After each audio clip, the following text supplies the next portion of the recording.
저것이 우리의 기가베이입니다. 그래서 우리는 매년 1000대의 스타쉽을 생산하기 위해 통합을 확장하고 있습니다. 그것은 정말로 거대한 구조물입니다. 이것은 세계에서 가장 큰 구조물 중 하나가 될 것입니다. 아마도 어떤 기준으로는 세계에서 가장 큰 구조물이 될 것입니다. 카운트다운은 텍사스의 발사대에서만 진행되는 게 아니다.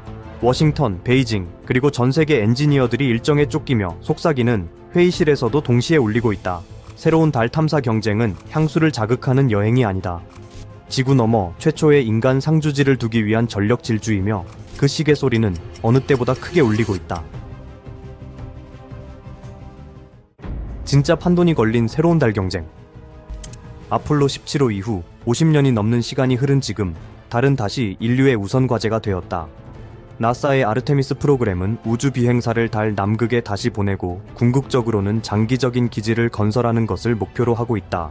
문서상으로는 간단해 보인다. 날아가고 착륙하고 짓고 머무른다. 물론 현실은 훨씬 복잡하다. 중국의 창업 프로그램은 예상보다 훨씬 빠른 속도로 가속 중이며 2030년대 초까지 달 공동 연구기지를 구축하겠다는 계획을 추진하고 있다.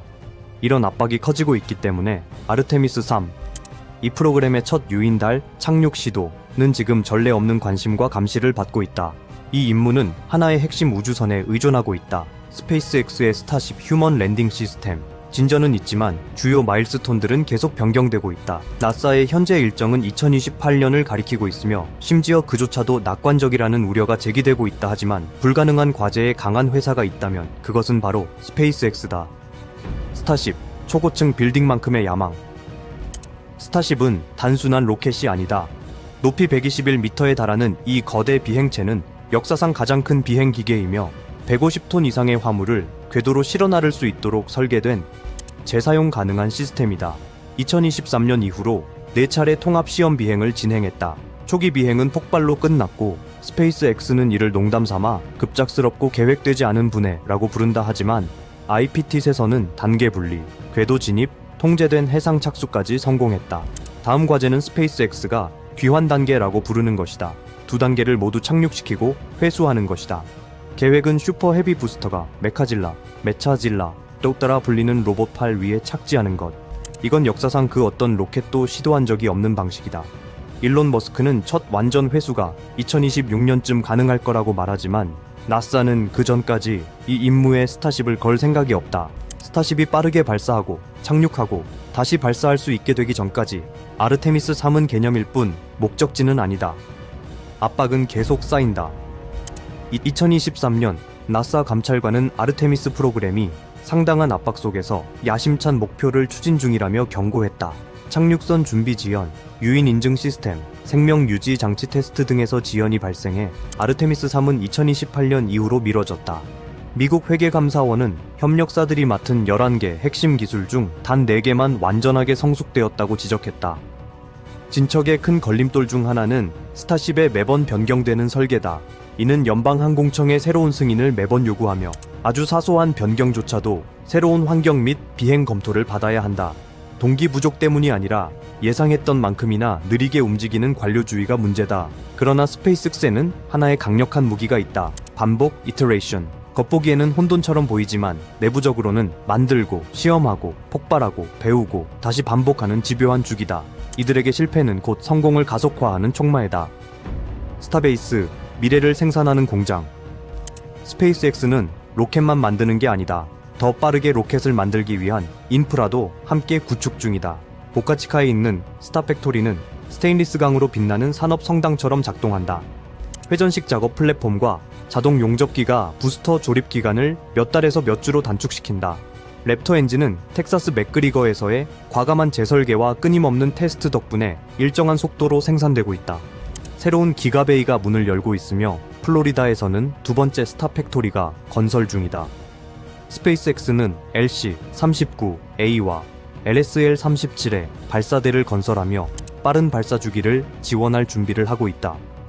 전체 철학은 간단하다. 속도를 높이고 대기 시간을 줄이고 반복을 누적하라. 이 세계에서 진짜 자산은 하드웨어가 아니다. 그것은 리듬이다. 모든 것을 바꾸는 연료 보급의 돌파구. 아무리 거대한 스타쉽이라도 궤도에서의 연료 보급 없이는 달에 착륙하고 돌아올 수 없다. 이것이 현대 항공우주공학에서 가장 어려운 기술 중 하나인 이유다. 미세중력 상태에서의 극저온 추진제 이송. 메탄과 산소는 영하 180도 가까운 온도를 유지하면서 우주 공간을 부유하는 두 우주선 사이를 흐르는 동안 안정성을 유지해야 한다. 만약 스페이스X가 이것을 성공적으로 시연한다면 결과는 하나의 새로운 패러다임이 된다. 로켓이 일회용 탱크가 아니라 재사용 가능한 페리처럼 기능하는 세상. 네이사는 이미 스페이스X의 타이핑 포인트 어워드를 수여하며 10년 중반까지 궤도 연료 보급을 시험할 수 있도록 지원했다. 만약 이 시연이 성공한다면 지속 가능한 달 탐사는 물론 미래 화성 임무를 위한 아키텍처까지 본격적으로 열리게 된다. 다시 말해, 이건 단순한 기능이 아니라 재사용 가능한 심우주 경제의 핵심 기반이다. 기계를 움직이는 인간 엔진. 스테인리스 강과 화염의 상징이지만 스타쉽은 결국 사람의 투지로 움직인다. 용접공, 기술자, 로봇 공학자, 프로그래머들이 실리콘밸리 캠퍼스보다는 외딴 산업 전초기지를 더 닮은 혹독한 환경에서 긴 교대 근무를 소화한다. 신입들은 사내에서 교육받으며 극저온 시스템, 폭발성 하드웨어, 빠른 프로토타이핑 기술을 익힌다.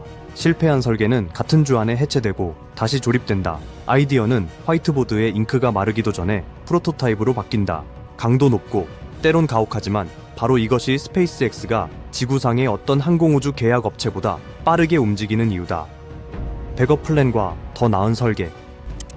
나사는 한 회사에만 의존할 만큼 순진하지 않다. 블루 오리진의 블루문 마크 2 착륙선도 이미 후속 아르테미스 임무를 위해 개발 중이다. 더 작고 수소 연료를 사용하는 이 착륙선은 로키드 마틴, 드레이퍼 등 주요 계약 업체들이 함께하는 또 다른 평행 경로를 대표한다. 한편 엔지니어들은 대안적인 스타쉽 변형안도 제안한 상태다. 더 짧고 더 가볍고 달 착륙에 최적화된 버전이다. 이 변형은 스스로 달전이 궤도 진입 TLI를 하지 않고 저지구 궤도에서 전용 견인선이나 연료 저장소와 도킹하도록 설계된다. 이로 인해 거대한 TLI 연료 탱크가 제거되고 무게는 줄어들며 안정성이 향상되고 필요한 탱커 발사 횟수도 줄어든다. 아직은 개념 단계지만 이 모든 시도는 하나의 큰 진실을 반영한다. 아르테미스는 속도만큼이나 지속성을 중시한다는 것이다. 무시할 수 없는 장벽들. 스타베이스는 현미경 아래에서 운영된다. AAA 승인, 야생 생물 보호, 환경 검토는 주요 시험이 끝날 때마다 갱신되어야 한다. 문서상 지연은 곧 발사대 위 지연으로 이어진다. 기술적으로도 스타쉽은 여전히 프로비탈 삽입, 현장 착륙, 승무원 안전 테스트, 생명 유지 시스템 검증, 그리고 가장 중요한 실제 궤도 연료 보급을 완성해야 한다. 미국 회계감사원이 2024년 보고서에서 밝힌 일정의 현실성은 여전히 우려사항이라는 표현은 외교적으로 말하자면 아무도 이 모든 게 제 시간에 가능할지 장담하지 못한다는 뜻이다. 달의 먼지로 가는 길. 밤이 되면 스타베이스의 조명 아래에서 미래는 손에 닿을 듯 가까워 보인다. 거대한 강철 구조물이 사고 위에 우뚝 솟고 크레인은 멀리서 조용히 움직인다. 각 시험 비행은 수많은 보이지 않는 실패 위에 세워진다. 얼어붙은 밸브, 갈라진 용접선, 타버린 전자장비. 하지만 역사는 그 과정이 얼마나 엉망이었는지에 관심 없다. 단지 착륙만을 기억할 뿐이다. 스페이스X는 마감일을 놓칠 수도 있다. 나사는 일정을 수정할 수도 있다. 중국은 경쟁을 더욱 압박할 수 있다. 하지만 인간을 다시 달에 보내는 이 경주는 더 이상 상징적인 일이 아니다. 이것은 인류가 여전히 경계를 넘는 법을 기억하고 있는지의 시험이다. 다음에 달 먼지 위에 남게 될 발자국은 단지 새로운 임무의 표식이 아니다. 그것은 우리가 계속 전진하기로 한 순간을 남기는 것이다.